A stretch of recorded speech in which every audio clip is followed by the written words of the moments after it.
नमस्कार, मी अनिल उपाध्ये. शिवसिद्ध बातमीपत्रात आपलं स्वागत आहे. पाहूया आजची बातमी. अतिक्रमण धारकांना कोण पाठीशी घालतंय? कर्मचाऱ्यांसाठी निवास बांधण्यात यावे. पेठवडगावात साखळी उपोषण सुरू. हातकणंगले तालुक्यातील पेठवडगाव इथल्या वडगाव नगर परिषद कर्मचारी निवासस्थानासाठी 70B ही जागा आरक्षित असून यातील 4.5 गुंठे जागेवर जालंधर कदम या व्यक्तीने अतिक्रमण करून इमारत बांधली आहे. हे अतिक्रमण तात्काळ हटवावे तसेच भारतरत्न डॉ. बाबासाहेब आंबेडकर यांच्या पूर्णाकृती पुतळ्यासाठी नियोजित असलेल्या जागेवर तात्काळ पुतळा बसवण्याची प्रक्रिया सुरू करावी या मागणीसाठी पीपल्स रिपब्लिकन पार्टी तालुका हातकणंगले यांच्या वतीने पेठ वडगाव नगरपालिका चौकात साखळी उपोषण सुरू केले आहे. आज उपोषणाचा दुसरा दिवस असून नगरपालिकेने याबाबत कोणतीच कार्यवाही केलेली नाही. बेकायदेशीर बांधकाम केलेले 70B याची बाजारभावाने किंमत सुमारे 1 कोटीच्या आसपास जाते. ही कोट्यावधीची जागा हडपण्याचा प्रयत्न सुरू आहे. त्यामुळे नगर परिषदेने तात्काळ ही जागा अतिक्रमण मुक्त करावी. सदर ठिकाणी महिलांच्यासाठी आणि परिसरातील नागरिकांच्यासाठी व्यायामशाळा करून त्याचा सार्वजनिक वापर करावा अशी मागणी पीपल्स रिपब्लिकन पार्टी हातकणंगले तालुक्याच्या वतीने तालुका अध्यक्ष सुरेश कांबळे यांनी नगर परिषदेकडे निवेदनाद्वारे केली आहे.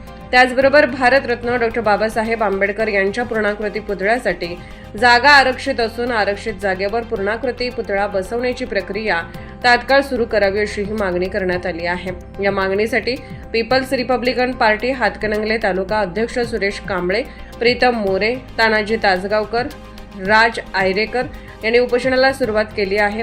या आंदोलनाला भारतीय जनता पार्टी अल्पसंख्याक आघाडीचे जिल्हाध्यक्ष तय्यब कुरेशी, युवा सेनेचे सौरभ बुडे, भाजपचे संतोष माळी, चंद्रकांत सोनवणे, नसरुद्दीन सुतार यांनी भेट देऊन पाठिंबा व्यक्त केला.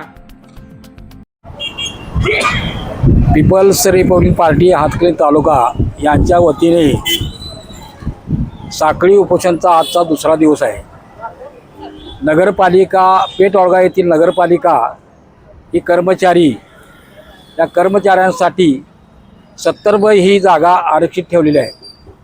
या जागेमध्ये फक्त नगरपालिकेच्या कर्मचाऱ्यांसाठी घरं बांधण्याकरिता ही जागा आहे. परंतु येथील राज्यकर्त्यांच्या हस्तक्षेपामुळे या ठिकाणी एका खाजगी व्यक्तीने अतिक्रमण केलेलं आहे. जवळजवळ 4.5 गुंठे त्यांनी अतिक्रमण केलेलं आहे. आणि अतिक्रमण करत असताना कुठल्याही नगरपालिकेचा किंवा कोणाचाही परवाना न घेता त्या ठिकाणी त्यांनी बांधकाम केलेलं आहे. त्या बांधकाम करत असताना त्यामध्ये त्यांनी गोठा तयार केलेला आहे.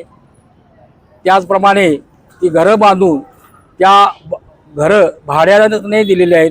अशा या अतिक्रमण नगरपालिकेने तात्काळ काढावी आणि त्या ठिकाणी वडगावच्या नागरिकांना व महिलांसाठी त्या ठिकाणी व्यायामशाळा चालू करावी ही आमची प्रामुख्याने मागणी आहे. त्याचप्रमाणे